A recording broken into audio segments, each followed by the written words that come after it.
Hey YouTubers, welcome back again. This is a quick video on how I installed my beadboard ceiling.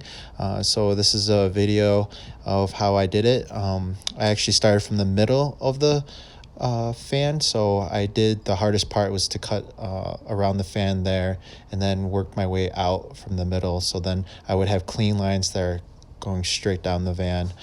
So I use this product. This is made out of PVC, and you can still get them at your local hardware store. And I used tin snips to actually cut them to size or the contour of the sides of the van, and it was quite easy to trim up with a really good pair of tin snips. This is another shot of the finished product.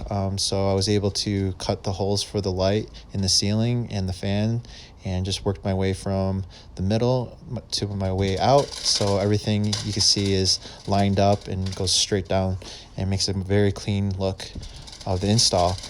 To install it, I used liquid nails, and from there I'm hoping that it stays for its duration of its life in the van, and if not, then I can always use nails or some type of fastener to mechanically fasten it. But I feel that the liquid nails will hold this very light beadboard up for the rest of its life.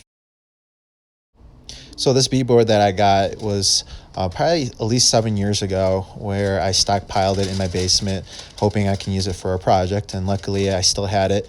It is made out of PVC, so it's really light, and it actually contours to the ceiling of the roof, so it looks really good once I was done finishing the sides of this. And if you guys have any questions, please hit me up or anything, and like always, please subscribe, leave a comment. And guys, stay safe out there, and I'll hopefully talk to you soon, and I'll post more videos. All right, bye.